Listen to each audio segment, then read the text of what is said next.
اگر تیری آنکھیں ہیں اندھوں کی طرح نہ آ، اور اگر آنکھیں نہیں ہیں تو لاٹھی ہاتھ میں رکھ۔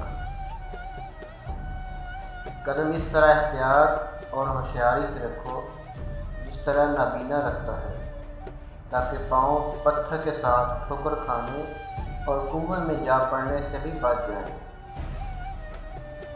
ہوشیاری یہ ہے کہ تم ہر صحبت سے بدگمان رہو تاکہ ہر صحبت سے گریز کرو، اور اس عمر میں برائی والی صحبت سے بھی بچ جاؤ گے۔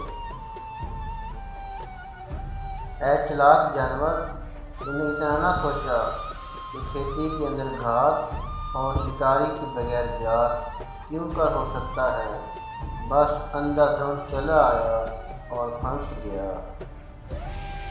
جن لوگوں نے زمین میں گستاخانہ قدم رکھا، ان کا حشر و عبرت ناک انجام معلوم کرنے کے لیے ان کی ہڈیاں اور کھوپڑیاں بکھری ہوئی دیکھ لو۔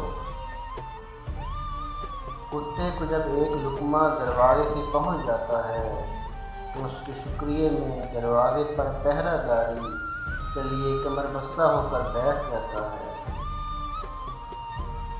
چکنی چپڑی غذا وہاں سمجھو جہاں غذا پا کر روح قوی ہو جائے اور روحانی کمالات حاصل ہوں۔ تیری ناشکری اور احسان فراموشی نے مرشد کی صحبت میں وہ تیرا فیض کا شہد پینا یاد نہ کرنے دیا۔ کتے سے کم رتبہ نہ بن، پر تو اصحاب کہف کے کتے کہاں رتبہ بن گیا ہے، تو اسی دروازے کا طواف کیے جاؤ جس نے دہانہ غار کو نہیں چھوڑا۔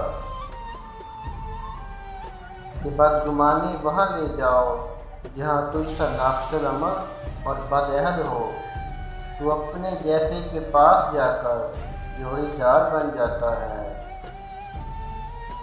نفس 3 پہلوؤں والا کانٹا ہے، اس کو جدھر سے بھی رکھو چبھے گا، اس کے زخم سے تم کب بچ سکتے ہو؟ جس مرد کے پاس خوبصورت بیوی دیکھو تو سمجھ جاؤ اس کا گھر ایک باغ کی صورت ہے، کیونکہ پیاری بیوی جنگل کو بھی گلستان بنا دیتی ہے۔ انسان بھی بڑا ہی بے اصولہ ہے کہ گرمیوں کے موسم میں سردیوں کے موسم کی آرزو کرتا ہے، اور جب سردیوں کا موسم آتا ہے تو اس کو بھی ناپسند کرنے لگتا ہے۔ سونا کھوٹے سکے کے اوپر سے اتر کر اپنے معدن میں چلا جاتا ہے، تو بھی اسی معدن کی طرف جا جہاں وہ جاتا ہے۔